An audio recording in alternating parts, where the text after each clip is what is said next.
Our reading is a poem by Lisa Muller called Paper White Narcissus. Strange how they got their name. A boy, barely a man, looked at the sunlit water and saw himself so beautiful. He spent his life pursuing that treacherous reflection. There is no greater loneliness. Here they are, risen from the darkness of the pebbled pool we have made for them in a dish, risen and broken through the long green capsules to show us their faces. They are so delicate, they invite protection or violation, and they are blind.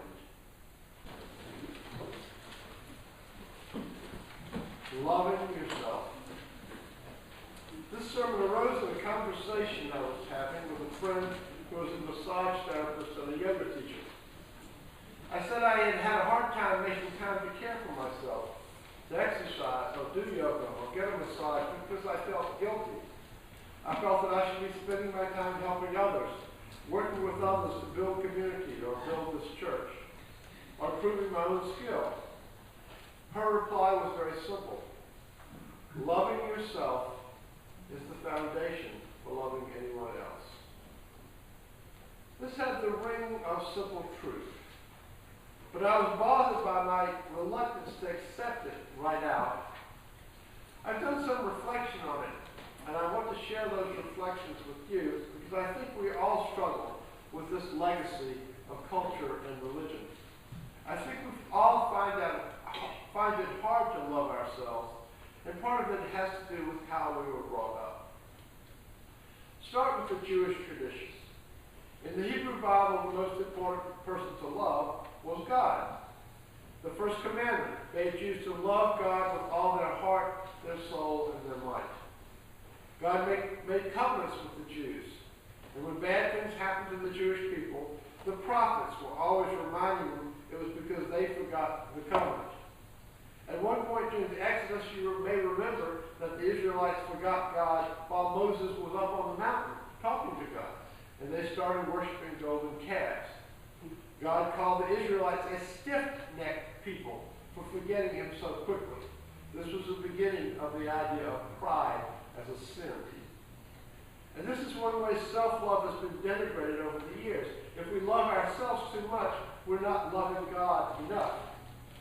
Humility is high on the list of religious virtues. If you recognize the true greatness of everything that is, you respond with humility. I must say that we use often don't do humility all that well. For most of us, however, the issue is not that self-love crowds out God, but that it crowds out love of our fellow humans. In the book of Leviticus, God gives Moses a whole bunch of moral precepts for the Israelites, and one of them is this: you shall not take vengeance or bear a grudge against any of your people, but you shall love your neighbor as yourself. Several centuries after this was written, Jesus chose this precept to elevate to a spot just below love of God in importance, and said, on these two commandments hang all the law and the prophets. Notice that this formulation does not require you to love either neighbor or self. You should love your neighbor as yourself. But if you're going to love yourself, it requires that you love your neighbor as well and to the same extent. Then the question arises, who is my neighbor?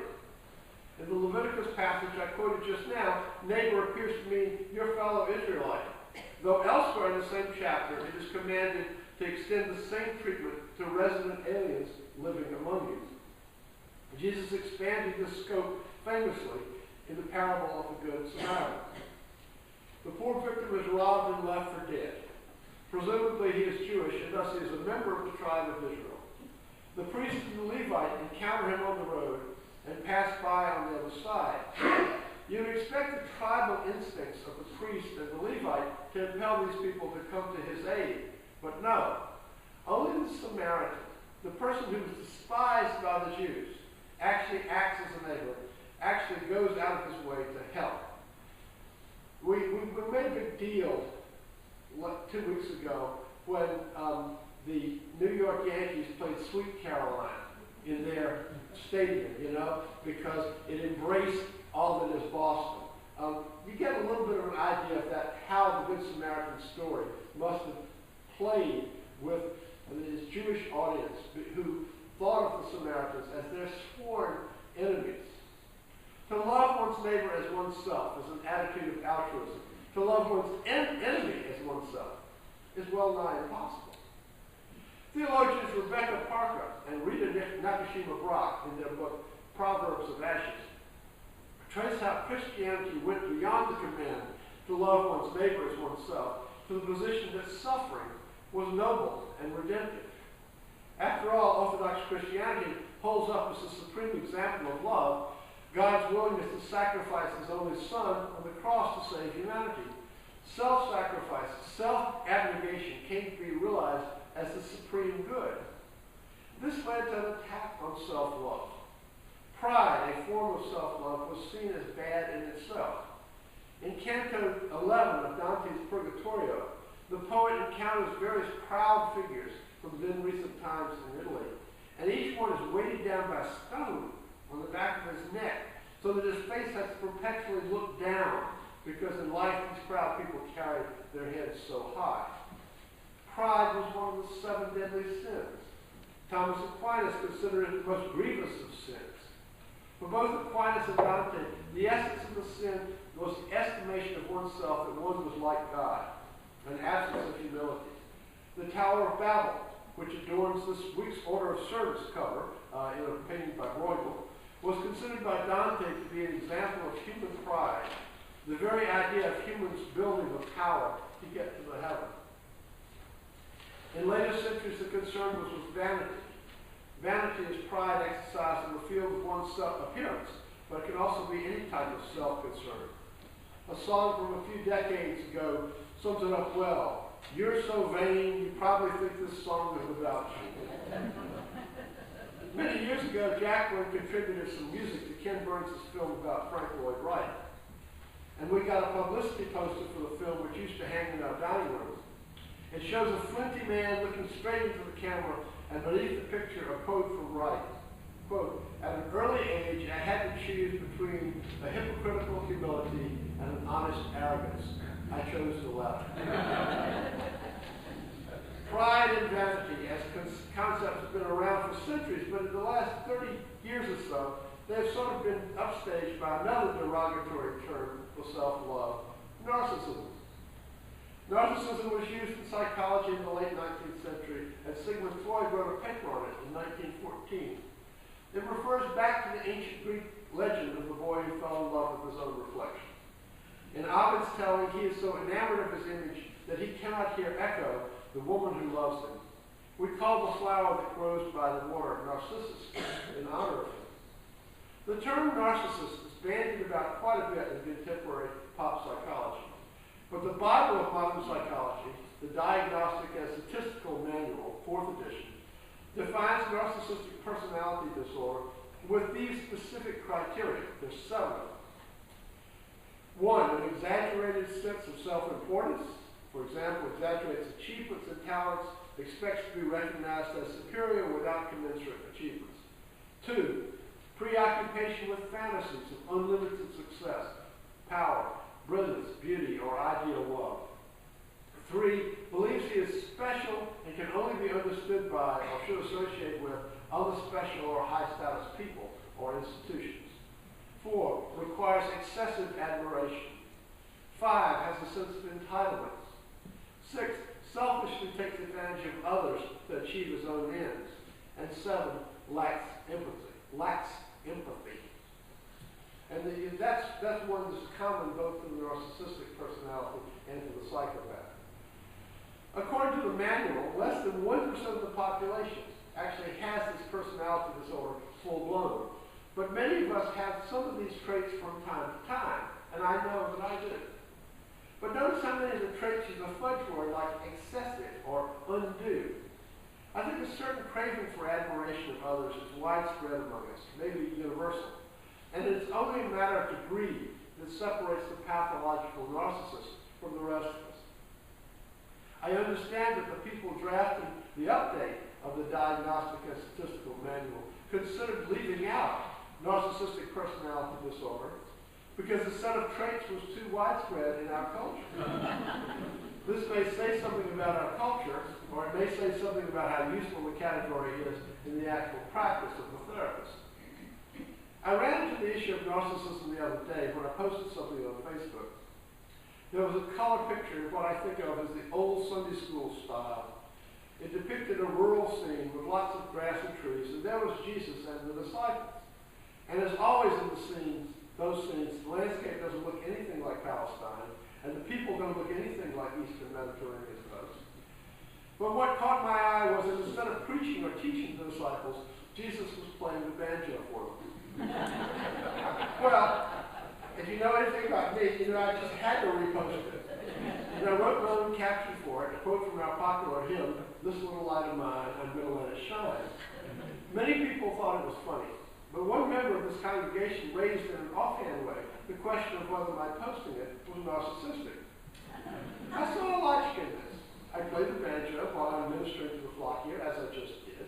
This is a picture of Jesus playing the banjo. And I, by hosting it, saying that I think I'm Jesus. I certainly hope no one took it that way, but they logically could. But on further reflection, I went back to the Sermon on the Mount passage from which this little light is derived. Here's what Jesus preached, Matthew 6. "You are the light of the world.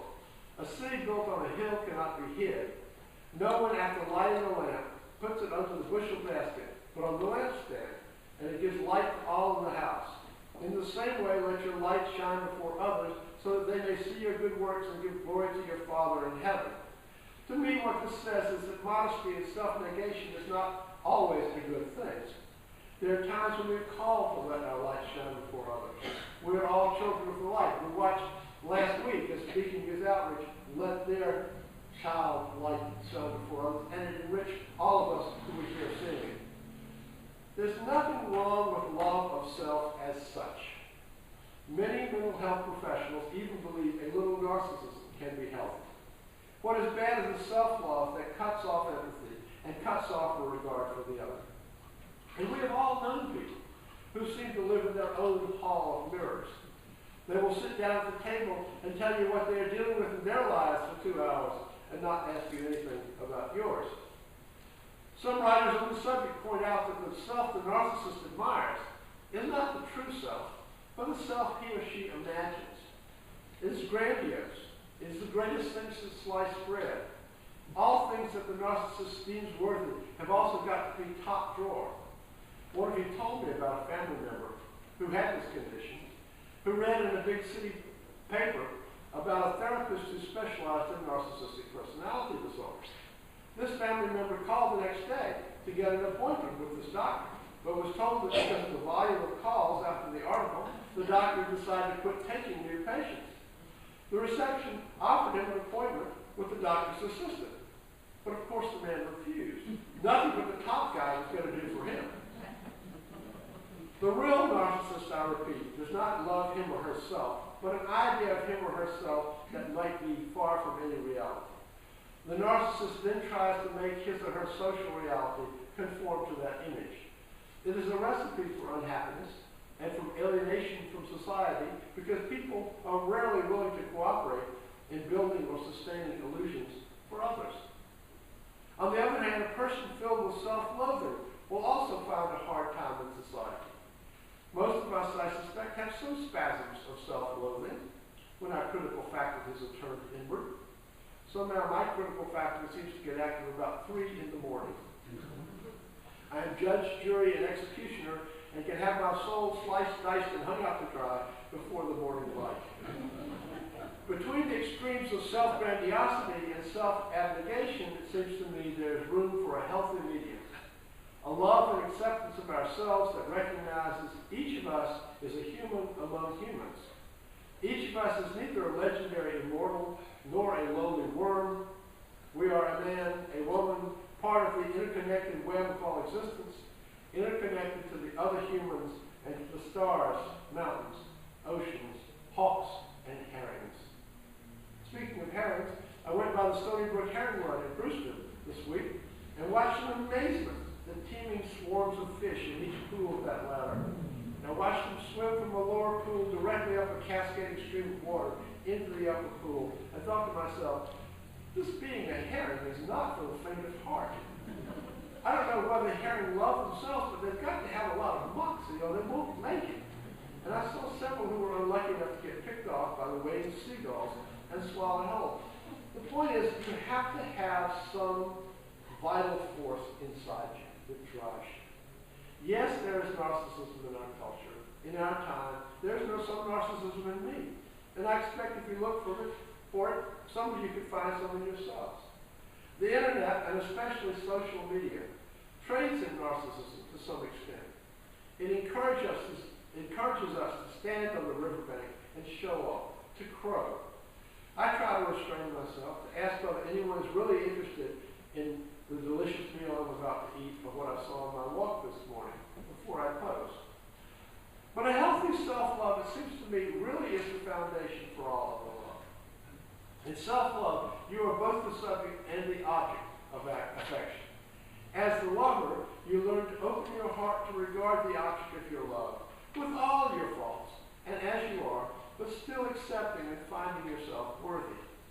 As the one beloved, you understand love as a natural affection, and you can take pleasure in the loving regard of yourself without getting a swollen ego or pretending a false modesty. But the self-love which is healthy, which does not lead to narcissism, has also got to be open to love of others, even those others who do not have once tried, like the Good Samaritan. Love of self should not lead us to try to make the rest of the world like us or to reject those who are not. Rather, love of self should give us the security to venture beyond our comfort zones and encounter the other in all its otherness. Love of self is a necessary but not sufficient condition for living a full and connected life. Our poet Liesel Muir, whose verse I read today, observes that Narcissus is falling in love with his reflection. There is no greater loneliness. So, what does it come down to? What's the takeaway? Make a date with yourself. Pull up a chair and get to know yourself. Take yourself on a walk or to a movie. Discuss affectionately the events of the day. Explore the question of whether you would enjoy life more as a blonde or with a pedicure. Make a list. What I like about me. If something you don't like keeps crowding into that list, discuss with yourself what it would take to change that thing and whether you have the resources to do so. And as you are loving yourself, remember the other people in your life whom you love and who love you. Because loving yourself does not mean it's always about